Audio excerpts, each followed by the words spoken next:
Good evening, everyone, and thank you for joining us for another Building Better Business Practice Management webinar series.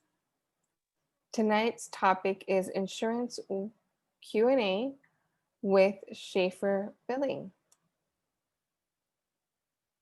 Hello, my name is Kaylee. I'm one of the account managers at Shafer Billing. Thank you, Kaylee, for joining us. And I am so excited for tonight's topic because it is a very hot topic. Insurance influences all of us, whether we are billing directly or not. Um, and for those of you that don't know me, let me start off with saying my name is Natalia Morrison. I am the Director of Communications for FSOMA. And just like you, I'm also an acupuncturist licensed here in Florida. I personally have had my experience with insurance, both in network and out of network. So this is a great topic of interest for me as well. So I'm really excited to have you all with us tonight. And awesome. Hey, Kim. So let's do a little bit of housekeeping. For those of you that are joining us live, if you look at your bottom of your screen, you'll see a couple of icons. And I want you to see if you can hover over to the chat icon and you'll check out Kim just said hi and she's in Orlando. Hi, Kim. And just let us know where you are located. I am in Miami. Luckily, today has been a sunny day. The weekend was a little rainy. And Kaylee, where are you located? We are actually in New Smyrna Beach. Oh, nice. I've heard it's beautiful. I've never been. It is very pretty. And if you continue looking down at the bottom of your screen, you're going to see another icon that says Q&A. And that is going to be your best friend for tonight. This is where I want you to submit any and all questions that come up. Now, tonight's presentation is going to be different. It is completely dependent on you. So we need you to interact and submit your questions. Kaylee will not be doing a educational visual type presentation as most of you are used to. We're doing just a live Q&A. So I do have a couple of questions that were already submitted for us, and we're going to run through those as your brain starts percolating and coming up with questions of interest. Now, don't be afraid. If it's your first time delving into the insurance world, or you've been in practice for 20, 30 years, it doesn't matter. We want to know your questions, and that's why Kaylee and Shafer Billing have joined us tonight to be able to support you in any way that they can. All right. So let's start off with one of our first questions. And we have a couple questions. This one was submitted by Jennifer Lavoro. So thank you, Jennifer, a FSOMA member, for submitting the following questions. So Kaylee, the first question is, our clinic is seeing more patients come in with the FLMMA, United Healthcare Community Care Plan. We have had issues getting many of the claims processed and paid due conflicting payer addresses. Is there some clarification about this plan and how we can efficiently get claims processed correctly? Yes, so this is going to go back to the verification process. If you're speaking with a live rep and when you're verifying your benefits, they will provide you with a claims address and then also an electronic payer ID.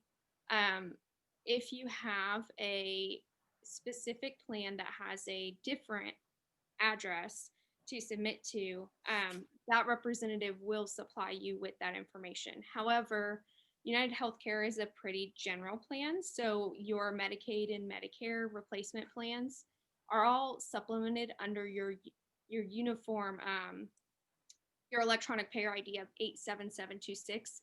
So your paper claim address is not necessarily important as long as you're submitting your claims electronically. But I do have a couple of addresses listed here. If you want me to provide them, I can. Yes, of course. Go ahead. Okay. So I do have one for the MMA. This includes the comprehensive plan through United Healthcare and the long-term plan. And it is P.O. Box 31365, Salt Lake City, Utah, 84131-0365. And then there's also the FHK plan through United Healthcare Community Plan, and that goes to P.O. Box 31348, Salt Lake City, Utah, 84131-0348. Wonderful. That's awesome. Thank you, Kaylee. And our next question that has been submitted, we also are having issues retrieving benefits information in Availity for Blue Cross Blue Shield and Aetna for acupuncture services. And it is not possible to get these benefits from a representative on the phone. Why is this? So this is going to vary based, on a couple of things. A lot of times with Blue Cross Blue Shield, availability is not always accurate. And then you also have your different states. So your home plans can cause an issue with your benefits that you're trying to pull online. Typically, there's always a way to get a rep on the phone. It's just a matter of the AVR. And we like to use the transaction ID off of Availity to get through to a rep. So that's another thing that you can do if you are using Availity first.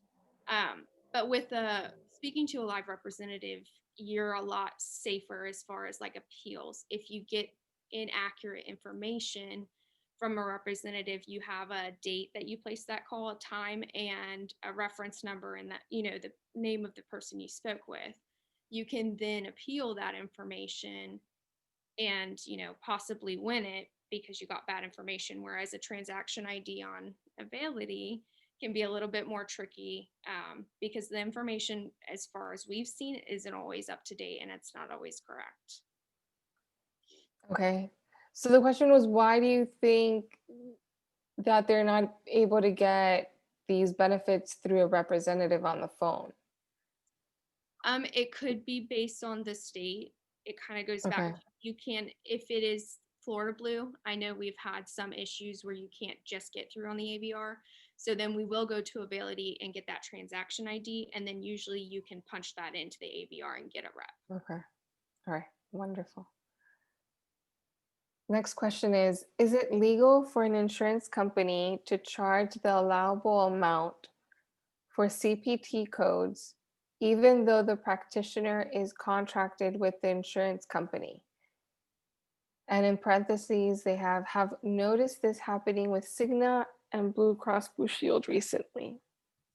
So if you're an in-network provider, they do have to legally notify you of a fee schedule change, but they can update it every year. You usually get like a letter in the mail stating that the fees have changed. With Cigna, it does get a little bit more tricky because they tend to send their claims to third-party companies like Data Eyesight for negotiation and at lower reimbursement rates. So with Data Eyesight, you would have to call them, let them know that you do not negotiate reimbursement, and then they would have to send it back to Cigna for higher reimbursement. And it can take an additional 30 to 45 days, and persistency and follow-up is really the way to get more money. But as an in-network provider, you can always negotiate your contract for your reimbursement as well. Okay. That's good to know. Now, telemedicine has been a hot topic this year because of course, the pandemic and as healthcare professionals trying to be able to navigate, the rough seas and still make ourselves available to our community that obviously needs us. So, do you have anything that you can share in regards to telemedicine, which providers are paying, or even share with us codes and modifiers that can or should not be used uh, in regards to telemedicine? Yes. So I've actually personally had providers submit for telemedicine and get reimbursed in a couple of different ways. It is going to vary based on the payer. So payers such as Blue Cross Blue Shield of any state really, and Cigna, they don't want the actual telemedicine CPT codes. They want your E&M, your office visit codes, and then the modifier 95 and your location switch to 02 for telemedicine. There are other payers that do want the specific telemedicine CPT codes. Those are going to be broken down by time, but it's 99421, 99422, and 99423. So you have your lowest one at 5 minutes, and then it goes up to 20 minutes. But those do have to be submitted the same way as your office visits. So with your 95 modifier, and then your 02 is your location. Silly question. Why the difference between providers, between plans? So we did a ton of verifications earlier this year. And originally we were getting all of the telemedicine codes needed to be billed. And then when we were submitting them, we were getting rejections and we were trying to appeal based off of our verification of benefits. And we actually ended up getting bulletins from specific insurance companies where they were changing their policies and they wanted it as E&M codes, but just coded differently so that it recognizes as telemedicine, specifically because they're part of fee schedules for those providers and their specialties. Okay. So then which are the insurance companies that you would bill an EM code, and which are the ones that you would do a telemedicine code? Blue Cross Blue Shield and Cigna want the E&M codes. Okay. And then United Healthcare and any other insurance companies would be telemedicine with the 95 and the 02 location. That's great information to have. I mean, even that slight discrepancy, because most of the time for office visits, we would bill the same way regardless of what Yes. plan it is. Yeah. Okay, that's good to know. Now the next one is a code specific. There's a new code, Z71.9. Can we use it? How does it pay? How does it work? What can you tell us about it? So it is a diagnosis code and not a CPT code. So it's not payable per se. But when we verify benefits, we check that each code, a specific CPT code, is valid and billable with a specific diagnosis code. Mm-hmm. And so, like, we would say, is 97813 billable with Z71.9? Is it going to be covered? And they will say it is or it is not. I have not had anyone use it, so I don't know. I mean, has anyone else gotten reimbursement on it yet? The person that submitted the question didn't seem like they had used it, but since they had heard about it, they just wanted to know more about it. If you could just share more about it and how that would work. Yeah, I mean, the only way to truly know is to do a verification of benefits and see if that specific diagnosis code would be covered with those services being rendered. So this code, for those of you that don't know, it's an ICD-10 code, and it is for counseling unspecified. So that's the new code that we're talking about, counseling unspecified. Um,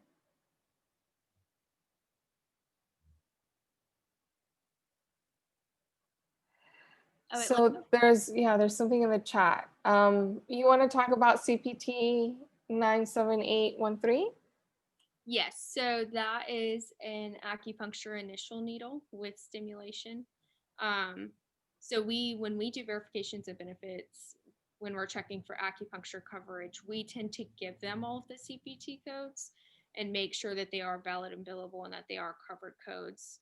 97813 is one of them. It is an initial needle and it is with stimulation. We like to make sure that they are covered. Okay, perfect. Thank you. It looks like what are the most acceptable codes? So for acupuncture, it's going to be 97810, 97811, 97813, and 97814.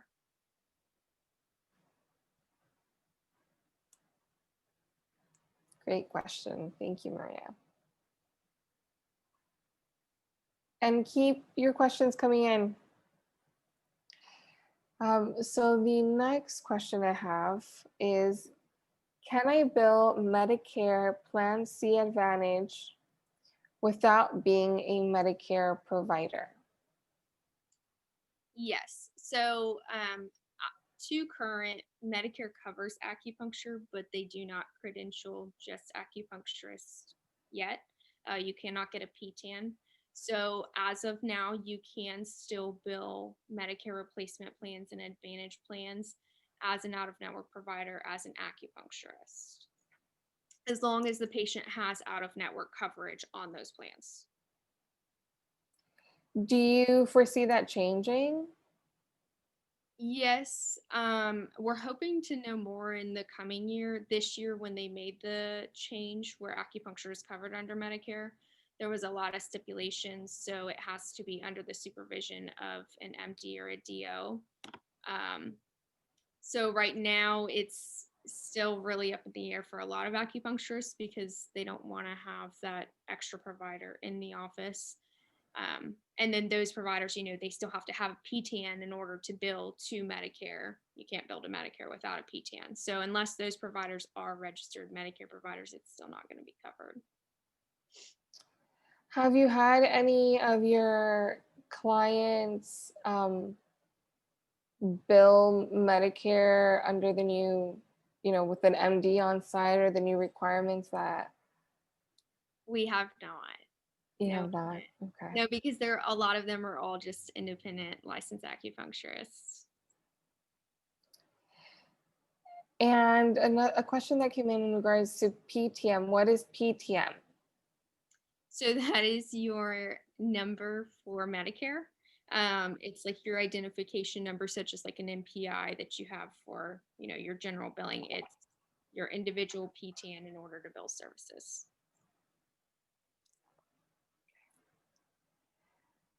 Next question. Can I credential with the individual insurance companies managing Medicare Plan C Advantage plans, or do I need to go through one of the umbrella companies like American Specialty Health or Tivity? So we've actually we've actually had a lot of acupuncturists receive these letters. From what we are seeing, you do have to credential with the umbrella company because those are the companies that are processing the claims. So they require the credentialing to be directly through them. Okay.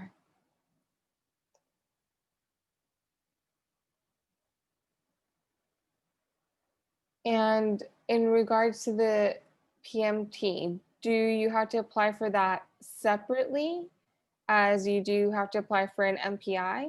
Yes, and it's actually PTAN, so it's PTAN as in Nancy, Okay. and it's directly through Medicare. Okay. Is there a site that you can point us to where one would enroll for that? If, Uh, but I think you said acupuncturists can't do that right now, correct? we can't do that yet now. Okay. It would be the general Medicare.gov though, but it is not yet a thing. Okay. All right. And next question. How many units of service can I bill for lower back pain with Medicare? I've heard up to 3, and I do have to have an MD on site. So can you talk a little bit about that, about the having the MD on site, how that would work, how many units? Yes.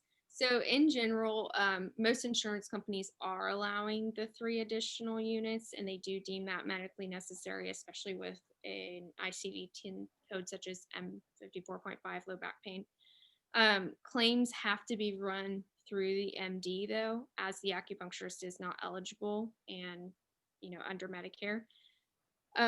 Claims sent by an acupuncturist will not be recognized because they do not have the PTAN, so they cannot bill the services. But as far as the 3 units, yes, it is technically deemed medically necessary. Now, you said that you haven't had any of your clients collaborate with an MD, Mhm. but how do you foresee that looking for an acupuncturist if they would want to approach that? It's just all about the proper credentialing. As long as you have all of your ducks in a row and that MD is credentialed properly, the billing from there would be very similar to other insurance companies. It's very cut and dry with, as long as you're using your covered diagnosis, which is low back pain, it should be fairly simple. And they do have the reimbursement rates listed on the Medicare side as well, as far as like location and CPT code and stuff like that for those for MDs. And would an acupuncturist hire an MD into their clinic? Let's say if they own their clinic already, if an acupuncturist owns their own clinic, or would it be that an acupuncturist would go and propose and offer their services to an MD clinic? Or could it be both? It could be if credentialed properly. So that's going to go back to, you have to make sure that everything is going to be credentialed under those locations. They are covered locations. Medicare is very strict as far as they do like walkthroughs and everything like that to make sure that your facility meets the following guidelines. So as long as everything is credentialed, it can be done either way. But you just have to go by the books. Okay. And a question came in, Medicare for low back pain only? Yes. Yes. Medicare has only approved acupuncture for low back pain, and this was just recently, right? Yes, earlier this year. Which is a great win for us. So, baby steps. Exactly. And the last question on my list, I had a Cigna patient whose plan only pays office visit. Can we bill office visit along with acupuncture? So yes, we always typically advise that you bill the services that you are performing. If you are performing an E&M service, then you want to bill for it. Even if acupuncture is not covered on the plan, you still want to bill for those services. And then when they are not covered, you balance bill the member. Your documentation, you just want to make sure that it does prove medically necessary if you're billing an office visit very frequently. Because in the past we have seen if you're billing it too frequently or every visit, it can lead to an audit. So just make sure your documentation does prove that it is medically necessary. But you can also, if you're performing like physical therapy codes as well, in addition to that E&M code and your acupuncture codes, those will still be covered as long as they are covered when you do the verification of benefits. Wonderful. All right, so those are all the questions that all of you submitted beforehand. And let's take a couple minutes and see if you have any questions that have come up, or you're curious about something and you want Keely to um, clarify it for you. And while you ponder, there is Angela did share with us that in regards to hiring an MD as an acupuncturist, it will vary by state, depending, of course, on the laws and rules of the state. And it's called corporate practice of medicine. So you can look up that term, talk to an attorney about that if that's something of interest, if you want to just learn more. And she goes on to share that in certain states, an acupuncturist cannot hire an MD. In Florida, she shares that it is to her knowledge that we can, but this should probably be clarified, meaning check with your attorneys, um, check, make sure that you speak to the proper people and before you make any solid decisions. Just basic practice management, right? And the term is called corporate practice of medicine. Um,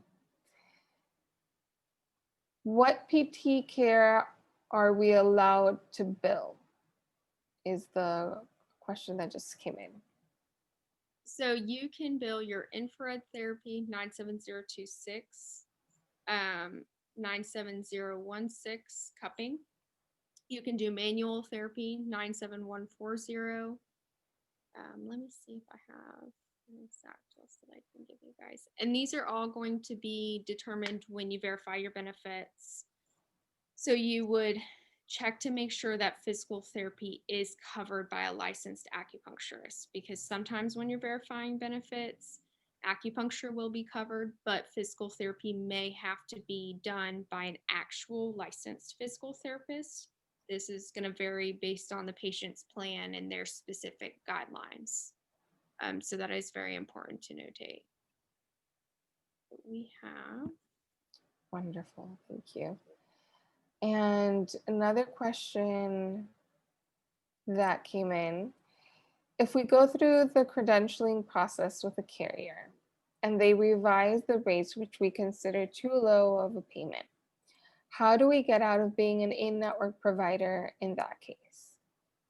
So you would want to review your contract that you did sign with them to become an in-network provider, to look to see the guidelines of terminating that contract with that insurance company. Some insurance companies, depending on state, have stricter guidelines. They may not allow you to exit that network or that contract until a specific time of year, sometimes end of year if they have a renewal date. It can be as quick as 90 days if they just require written notice, and then you can usually send that in to them, and then it's 90 days from when they receive it. But you definitely want to review your contract to know the specific guidelines of how to get out of that contract.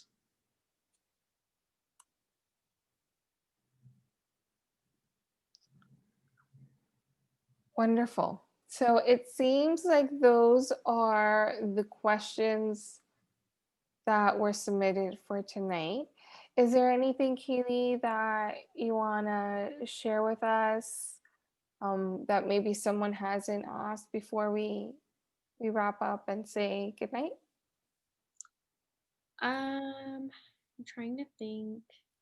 There was also a CPT code that was being submitted for cleaning for COVID. And I think it was 99072, but I could be wrong. So there was a CPT code that insurance companies sent out, like a notice that said, you can submit this for reimbursement for COVID cleaning. And the typical reimbursement is anywhere from $10 to $20. But we have seen a lot of rejections on it here in the office. So that I do want to go back to, just make sure when you're verifying your benefits that you do verify that that service is going to be a covered service, because I don't like to guarantee that something's going to be covered without, having a name and a reference number from an insurance company. Great. Thank you. And some of you asked if you can recommend a good billing service. So Shafer Billing, obviously, which is who is presenting tonight. They're a FSOMA sponsor and business member. We also, with FSOMA, we have Alternative Billing that is also a sponsor and business member. We have To the Point Billing. We have like two more. Holistic Billing is another one. Um, so we have several FSOMA members, business members, and sponsors that are billing services. Uh, I, when I took insurance, I vetted, or I just called and just talked to whoever the company was to see if it was just a right fit. And um, because each billing company has different services, and there's some will hold your hand a little bit more than others depending on their size and the capacity. And so you definitely want to be able to just like call and just get to know them and see if they're the right fit for you.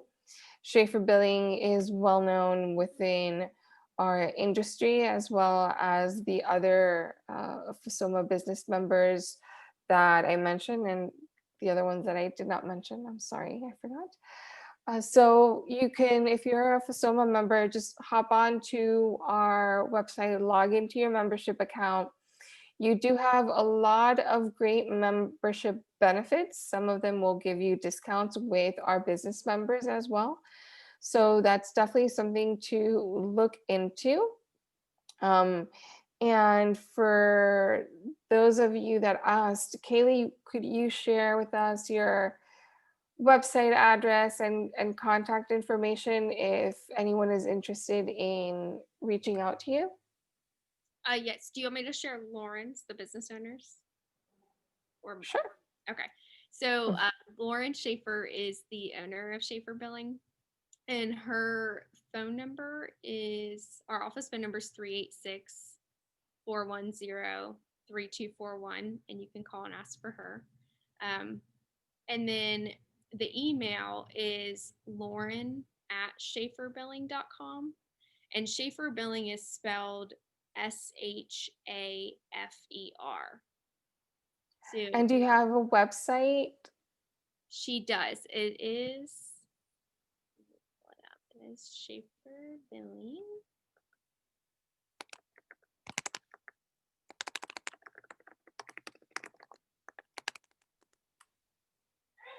So it is just shaferbilling.com. Okay, I just wanted to make sure it didn't have the practice management.